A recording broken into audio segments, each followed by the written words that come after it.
ناس زمان إذا كانوا زوج متحابين يعني مرا وراجلها، ولا زوج رجال صحاب، ويحب واحد يفرقهم يحسدهم في ديك المحبة اللي بيناتهم، ياخد طاجين متاع الطين غير المطبوخ ويكتب في قلبه هاد الأسماء من سورة عبس: عبس وتولى أن جاءه الأعمى، وما يدريك لعله يزكى أو يذكر فتنفعه الذكرى، أما من استغنى فأنت له تصدى، كذلك يصد فلان من فلان على فلانة بنت فلانة.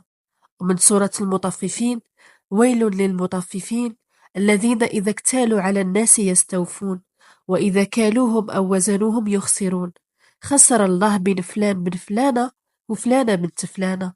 ومن سورة الزلزلة: إذا زلزلت الأرض زلزالها وأخرجت الأرض أثقالها وقال الإنسان ما لها يومئذ تحدث أخبارها بأن ربك أوحى لها يومئذ يصدر الناس أشتاتا، ويعاود 3 مرات أشتاتا، شتت الله بين فلان وفلان.